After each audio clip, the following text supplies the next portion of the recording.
নমস্কার বন্ধুরা, আমার রান্নাঘরে আপনাদের অনেক অনেক স্বাগত। দেখুন বন্ধুরা, এখানে শিম নিয়েছি, শিম একটু ভাপিয়ে নিয়েছি খুব ভালো করে, আঁশ ছাড়িয়ে, মানে পোকা পরিষ্কার করে দেখে নিয়ে সব পরিষ্কার করে তারপরে ভাপিয়ে নিয়েছি। এবার আমি এটা রান্না করব। রসুন শিম দিয়ে দিচ্ছি, তেল,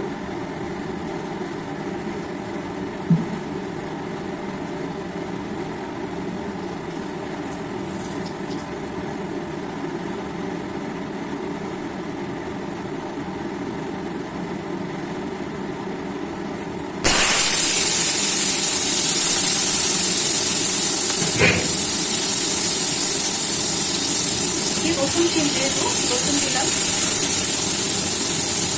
একটু পেঁয়াজ কুচো,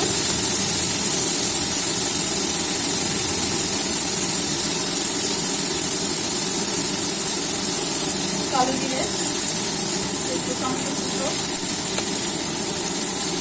কাঁচা লঙ্কা,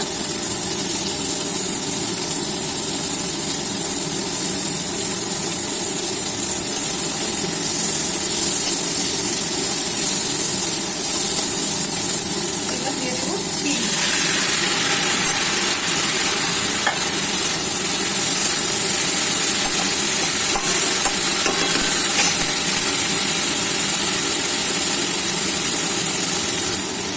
হলুদ গুঁড়ো, জিরে গুঁড়ো, লাল লঙ্কার গুঁড়ো, একটু নুন আর একটু চিনি।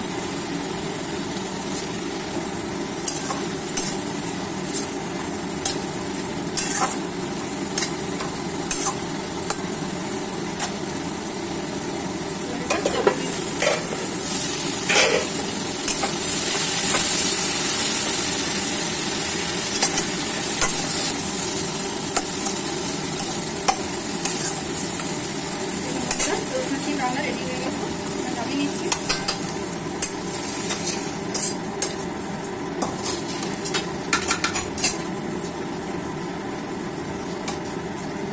দিয়ে দিলাম একটু ধনেপাতা। চটজলদি রসুন শিম রান্না করলাম, গরম ভাতের সঙ্গে খেতে এটা অসাধারণ লাগবে। প্রথম পাতে গরম ভাতের সঙ্গে খেতে দারুণ লাগবে। আর এই সহজ রেসিপি যদি ভালো লেগে থাকে তাহলে আমার রান্নাঘর মধুর রান্নাঘরকে সাবস্ক্রাইব করতে ভুলবেন না। ভালো লাগলে লাইক শেয়ার করবেন। Thank you.